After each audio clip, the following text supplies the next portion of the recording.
religion and stratification. So we looked last time at church, denomination and sects, and we talked about whether this was actually something that was valid for sociologists to be looking at. So now we're going to look at another area of sociology and see how religion fits into that. Alongside a common sense of place, language, history and culture, a shared religion is one of the key forms of identifier for an ethnic group. Most surveys of religious self-identification show members of ethnic minority groups as more likely to relate to a religion than those of the ethnic majority. A number of reasons has been given for this, that an ethnic minority may have originated from an already highly religious society. Okay, so it's just a continuation on, and it gives them a sense of belonging even though they may be in an alien country. That religion plays a key role in holding a group together. Okay, so this same idea then, that not only is it something that sort of combines you as a group, it gives you a hold and an attachment back to your mother country, and it gives you that sense of belonging as well that you may be missing living in another country. That group pressures, for example from the family, encourage religious affiliation. Okay, so your family may be feeling uncomfortable about you wanting to move to another country, but they will feel more comfortable if they think that you will still pursue the religion that you followed in your home country. So they feel that this becomes your extended family almost. That religion is one of the key ways that an ethnic group can understand who it is. Okay, so it's a form of identification, as we talked about earlier, it being an identifier for these groups. But they may be feeling a little lost in a new country and swamped by all the new things that they're experiencing, but this gives them that feeling of who they still are because of the familiarity of it. When some members loosen their religious affiliation, then a central aspect of what defines that group as an ethnic minority is also loosened. Okay, so part of being that ethnic minority might be the religiosity or the religiousness of that group. Okay, and we have to think about this in today's world. We are far more transient. Okay, so what is it that keeps people together nowadays when there's far more movement around the globe? And often that will be religion.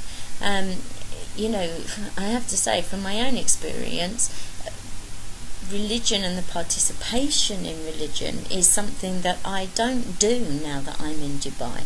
I taught at Sunday school regularly. My children went to church and belonged to the Sunday school as well.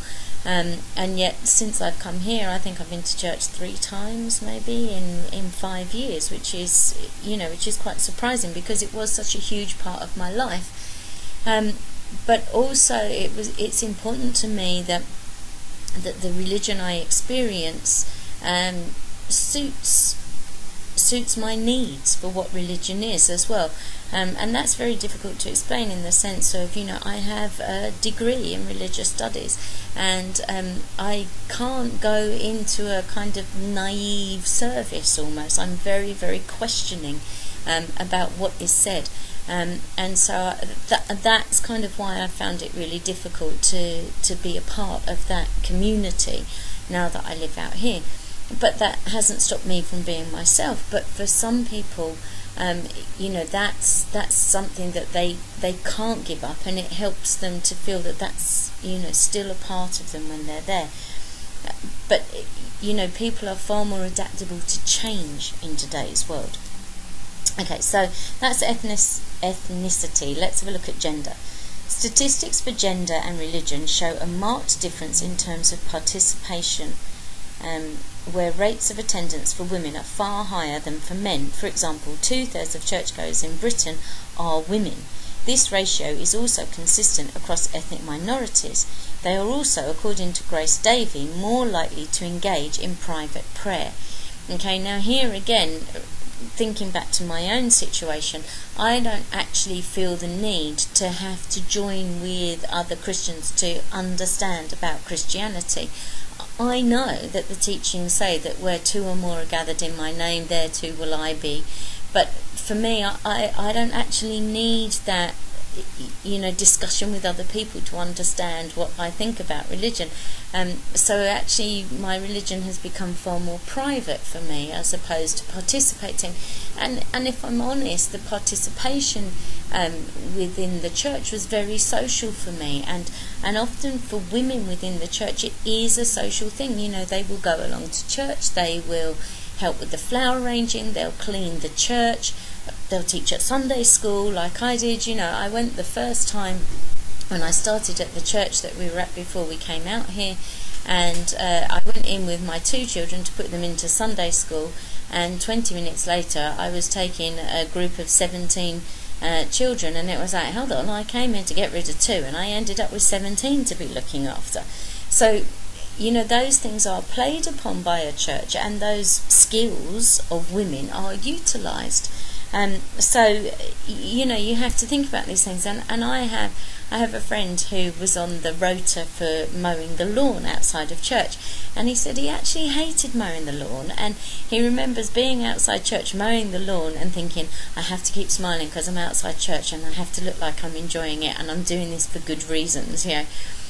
But actually his skill set, it really didn't suit him to be doing that type of thing, and you can see why.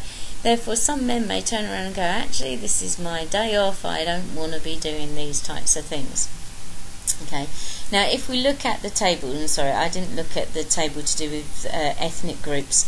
Okay, you can see just from the ethnic group ones that there's a wide spread between Indian and African Asian of all the different types of religions that they actually participate in. When you look at some of the others, like white non-Irish, 31% are saying no religion, 68 are Christian, just one other. Okay, and the Irish, 14 none, 85 Christian, one other.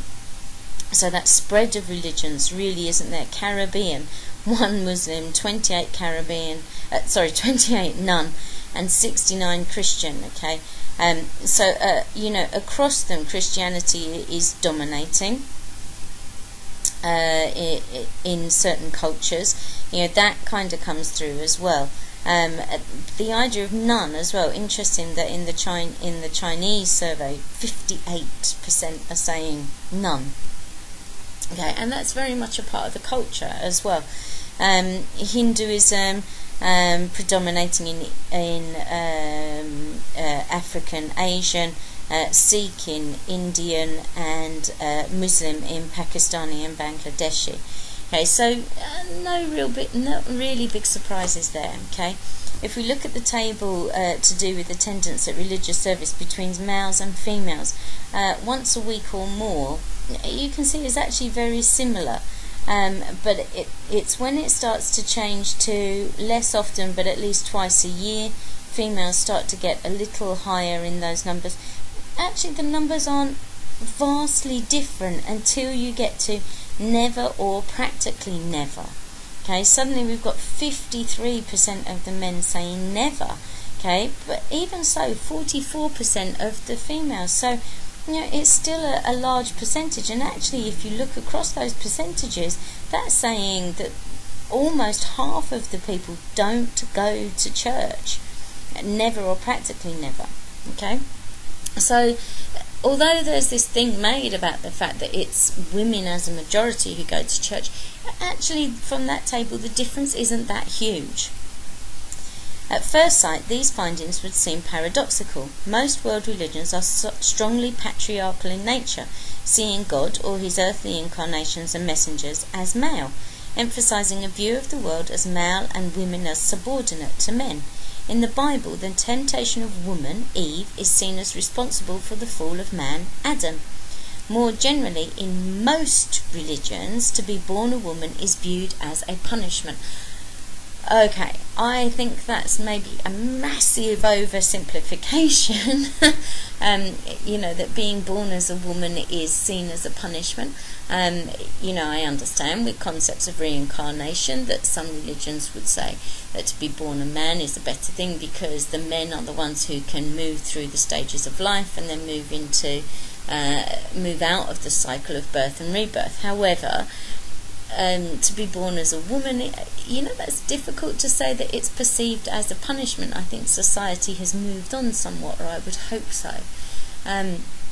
Obviously, if you look at the disciples of Jesus, they're all men, okay? But then he lived in a patriarchal society, and to have chosen a woman to stand up and preach to the people of his time, it would have been dangerous for her, and she wouldn't have been listened to. But what's kept, almost secret, if you like, is that many of Jesus's followers were women. So if you look, Susanna is the wife of a wealthy man, and she provides money for Jesus and his followers and places for them to stay. Mary, the mother of God, is revered, and it goes back to that nature, mother, goddess type thing, which was originally the ideas behind religion. So we have to be really careful again about this patriarchal dominance. It's to do with what was relevant for the culture when that religion was growing up. So from a sociological point of view, women's response to a seemingly opposed ideology makes more sense. From a Weberian view, women's response is precisely because their position in society is a less powerful one than men's. In this theodicy of disprivilege, it is no surprise to discover that women have played a central role in the founding of many religious sects, such as the Seventh-day Adventist Church, the Christian Science movement, and the Shakers, where sects reflect the most marginalised groups in society and their attempts to compensate for their powerlessness. So, women aren't treated well within society, therefore they form a religious group to give them a sense of belonging and therefore power, okay? And also this idea that, they're less powerful than men. So if you join a religion where it says that everybody's equal, then that takes away that power structure. From a feminist point of view, the oppression of women in a patriarchal society is found again in the oppression of women in religion, in both its ideology and its structures. Religion is part of the ideological superstructure that maintains women in their subordinate position, reflected in the higher rates of female participation in religious activity. Their rejection of patriarchal religion will coincide with their rejection of patriarchal society.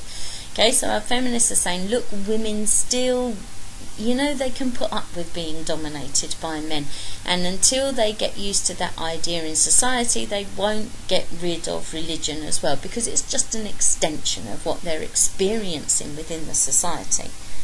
Other explanations have highlighted the fact that women are closer to nature, and the facts of birth and death forcing them more than men to consider these issues and religion's answer to them. And also some argue that the process of secularization has seen religion become a more personal and home-based concern, a woman's domain, if you like.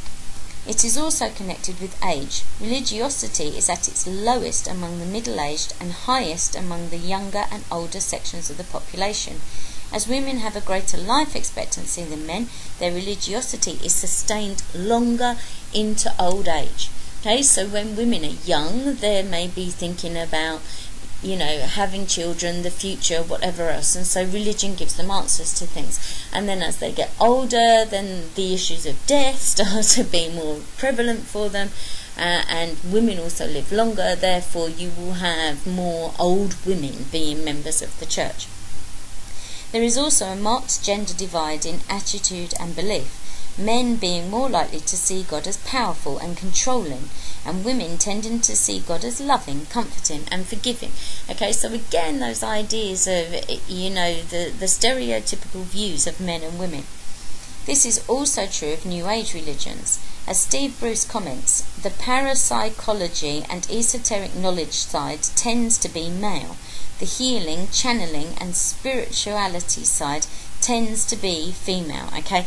So the men like the playing with your mind and miracles and, overcoming the laws of nature, whereas women like the whole nurturing side to God. Okay, social class.